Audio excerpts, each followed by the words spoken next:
refúgio medieval na montanha Svaneti, no alto das montanhas do Cáucaso, na Geórgia. Torres de defesa multisseculares pairam sobre aldeias distantes. Ao amanhecer, os homens reúnem-se junto da torre de pedra, de faca em punho nas mãos calejadas. Após uma noite de nevão, a primeira neve de estação em Svaneti, uma região situada no alto das montanhas do Cáucaso, na Geórgia, o dia nasceu com uma limpidez gelada. De súbito, avista-se, sobre a aldeia de Cholazi, por detrás das torres com 21 metros de altura que compõem uma ancestral linha do horizonte, o anel de picos com 4.570 metros de altura que mantém há séculos uma das últimas culturas medievais vivas barricada do mundo exterior. O silêncio cai enquanto Zviad Jasfliani, um antigo pugilista, conduz os homens em um touro recalcitrante até ao adro com vista para o vale coberto de neve. Hoje é dia de festa, Urmutsi, que assinala o 40º dia após a morte de um ente querido, neste caso a avó de Jasfliani. Os homens sabem o que fazer, uma vez que as tradições vão, sacrifícios de animais, cortes de barba, rituais e lutas de sangue, são praticadas neste recanto selvagem da Geórgia há mais de 1000 anos. As coisas estão a mudar em Svaneti, diz Zviad, agora com 31 anos e pai de 3 filhos. Mas as nossas tradições perdurarão. Fazem parte do nosso DNA. No adro, ele orienta o touro de modo a virá-lo para leste, onde o sol surgiu acima da coroa serrilhada do Monte Tetinurde, junto da fronteira russa. Muito antes da chegada do cristianismo, no primeiro milênio, os Svan adoravam o Sui, juntamente com o fogo, seu derivado. Esta força espiritual ainda figura nos rituais locais. Zviad derrama um golo de uma bebida alcoólica caseira no solo, uma oferenda à sua avó. O seu velho tio entoa uma bênção. E depois o primo,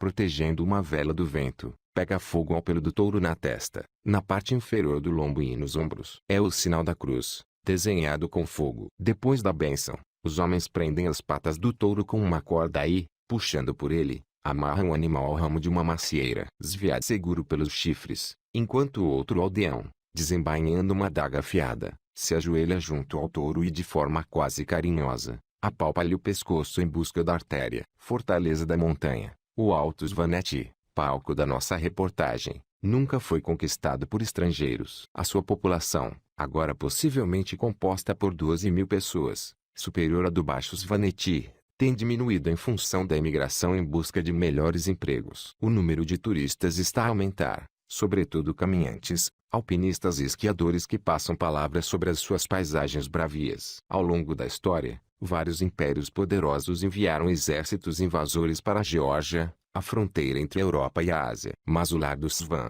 uma estreita faixa escondida entre os desfiladeiros do Cáucaso, permaneceu por conquistar até os russos exercerem o seu controle em meados do século XIX. O isolamento de Svaneti moldou a sua identidade e o patrimônio histórico. Em tempos de perigo, os georgianos das terras baixas enviavam ícones, joias e manuscritos para as torres das aldeias de montanha para que aí fossem guardados em segurança, transformando Svaneti num repositório da cultura georgiana primitiva. Os Svan levavam a sério o seu papel de protetores. Um ladrão de ícones poderia ser banido de uma aldeia ou, pior, amaldiçoado por uma divindade.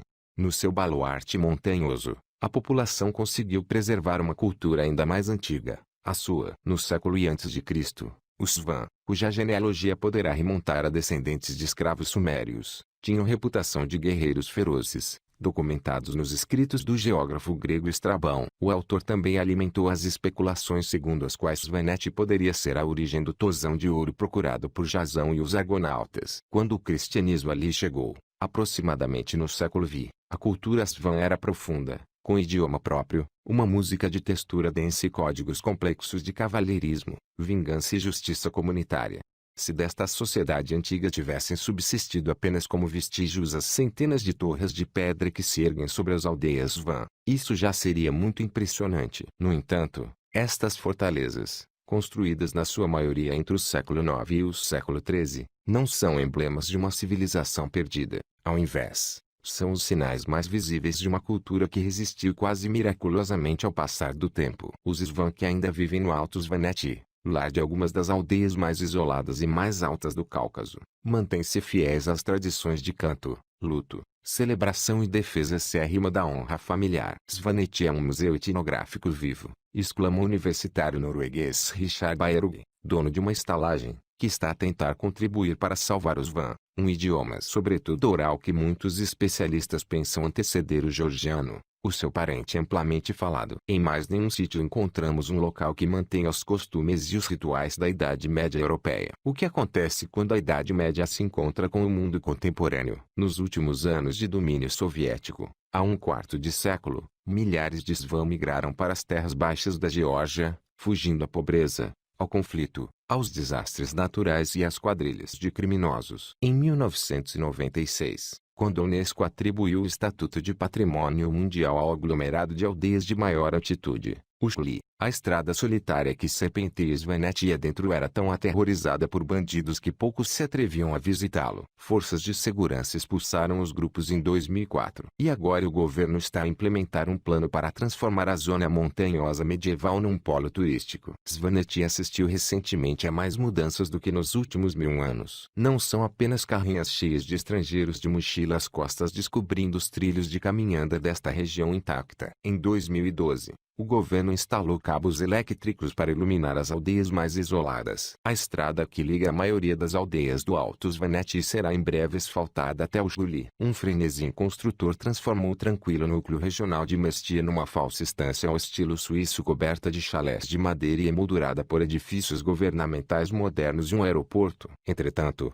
nas encostas do Monte Tetinurde, na outra margem do rio, mesmo em frente da casa de Sviad Jashvlian em Sholazi, começa a ganhar forma uma das maiores estâncias de esqui da Geórgia. Irá toda esta mudança salvar a região ou condená-la? Bakshi Kaldani, o velho patriarca da família Yadizi, fala num tom sussurrado, mas as suas palavras transmitem força. Se parar, morro.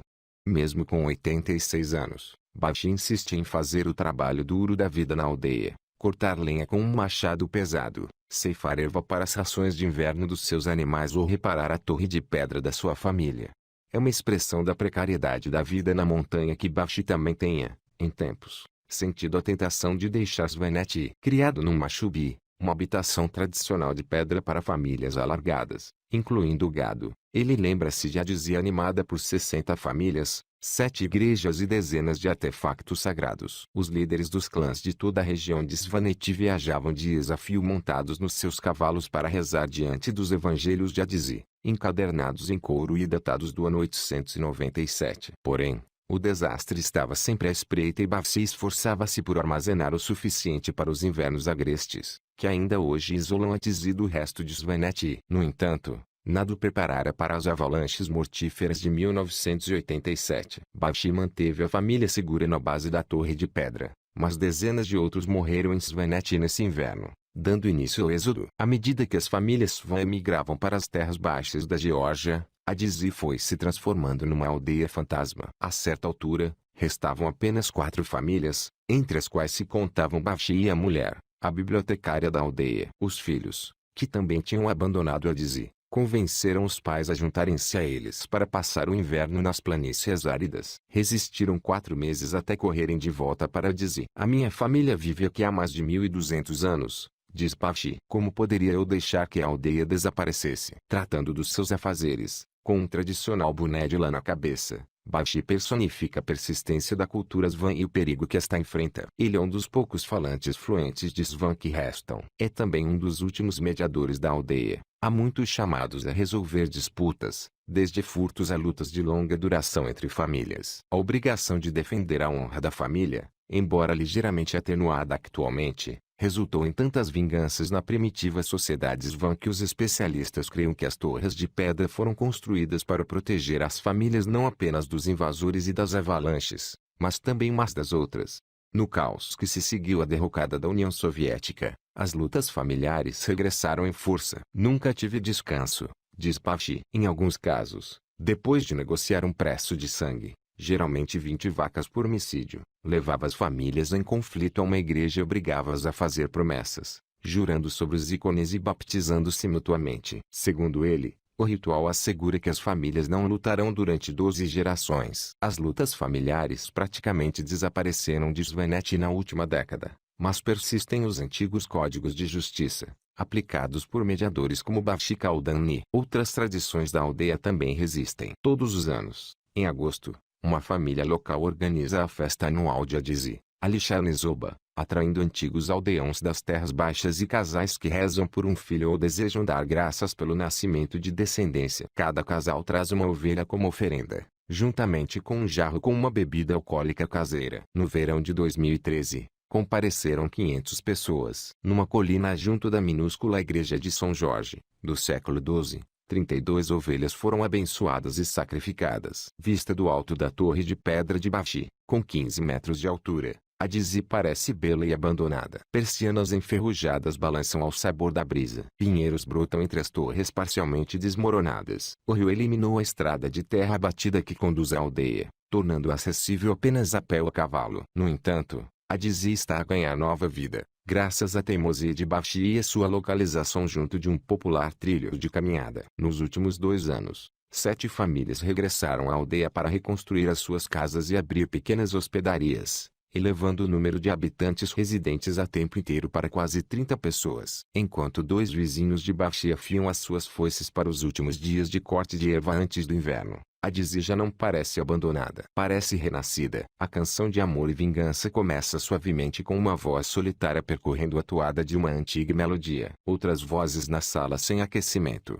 junto da praça principal de Mestia, juntam-se a ela pouco depois, criando uma progressão densa de harmonias e contramelodias cujo tom de urgência vai crescendo até culminar numa única nota com uma clareza ressonante.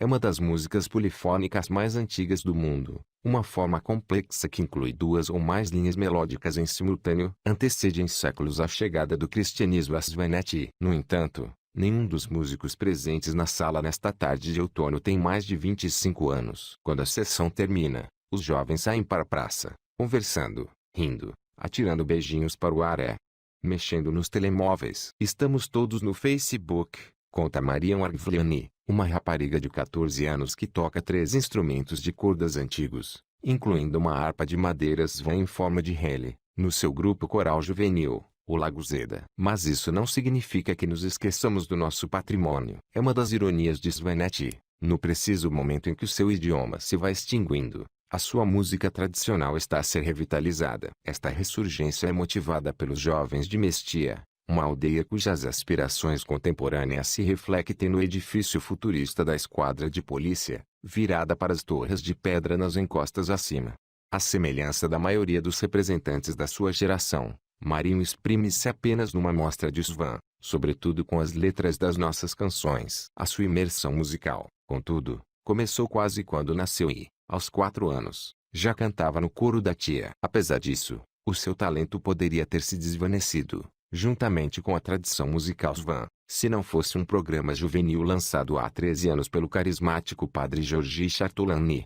Sentado no cemitério da sua igreja, Georgi recorda o tumulto que se sucedeu ao domínio soviético, ameaçando uma cultura já enfraquecida por quase 7 décadas de repressão comunista. A vida era cruel naqueles tempos, afirma, afagando a barba. O padre acena em direção às lápides, algumas gravadas com as imagens de homens jovens mortos nas lutas entre famílias. As aldeias perdiam população, a nossa cultura estava a desaparecer, diz. Era preciso fazer qualquer coisa.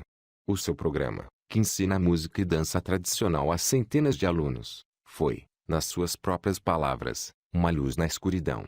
Agora, existe um futuro alternativo. Nessa noite, os jovens músicos regressam à Praça de Mestia, vestidos a rigor para o festival. Os rapazes com batinas cor de vinho e adagas de prata penduradas nos cintos. As raparigas com longos vestidos negros de camponesa. O público compõe-se de 50 turistas estrangeiros que pagaram 4 euros cada para assistir ao espetáculo. O renascimento da música Svan já estava em curso antes de os turistas começarem a chegar a Svaneti. Mas o conjunto de vozes masculinas só fez a primeira actuação para visitantes em 2012. O crescente interesse do mundo por esta forma musical teve um efeito de ricochete. O número de crianças que acorrem às aulas de Georgi Chartolani aumentou.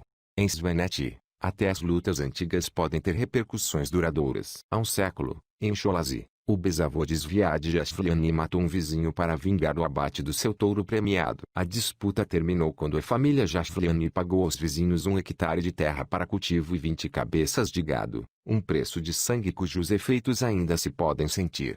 Resta apenas um touro à família. A cabeça cortada do outro, sacrificado em honra da avó de Sviad, repousa sobre uma mesa de madeira, com os olhos ainda abertos. Sob o olhar implacável do animal, Zviad e os outros homens de Cholazzi devoram o primeiro prato cerimonial do Ormotici, um guisado de coração e fígado. Mais tarde, Zviad e vários homens que não se babeiam nos 40 dias decorridos desde a morte da avó, reúnem-se à porta do seu quarto. Uma oração, um brinde. Depois, pedaços das suas barbas desalinhadas são cortados e colocados sobre uma mesa ao lado da bengala de madeira da falecida. Os mortos, tal como a história, estão sempre por perto em Svaneti. Todos os meses, durante um ano, a família Jashvliuni organizará festas em honra da avó. Depois, 70 dias antes da Páscoa, a família reunir-se-á para comemorar a Lamproba, uma cerimônia para mencionar almas, que mistura elementos pré-cristãos e cristãos. Zviad e os seus parentes do sexo masculino transportarão ramos de bétula em chamas através da neve para os depositar junto da sepultura. Brindes e orações serão partilhados até as tochas se extinguirem. Durante quanto tempo arderão em Svaneti as brasas da tradição? Na manhã depois do Ormotici, Zviad atravessa o vale rumo ao seu novo emprego, numa empresa que está a asfaltar a estrada até ao topo do desfiladeiro. A estrada acabará por chegar ao Shli, mas as obras nesta secção permitem o acesso de maquinaria pesada à estância de esqui em construção no Monte Tetinudi. Junto ao rio, um pouco abaixo de Cholazzi, uma vedação protege filas de cadeiras e cabinas de teleférico. As mudanças que pairam sobre este vale, juntamente com o projeto de construção de uma barragem hidroelétrica mais a sul, perturbam muitos Svan. O que acontecerá às aldeias? Zviad tenta manter o optimismo. Para ele, a estância poderá injectar recursos necessários na sua região isolada e trazer de volta algumas das 20 famílias que abandonaram a aldeia. Precisamos de mais empregos, de mais oportunidades, diz. Sentado com a mãe na cozinha, Zviad espreita as montanhas. Ele ficou em Svaneti quando as irmãs partiram para as terras baixas da Geórgia porque era o último homem da família. Agora, aos 31 anos, já não consegue pensar em partir. Voltem daqui a 10 anos para verem se a nossa aldeia sobreviveu, diz, rindo-se enquanto as duas filhas pequenas lhe trepam para as costas. A sua confiança vem da longa história de sobrevivência de Svaneti, mas também do simples fato de ele ser agora um dos guardiões da chama.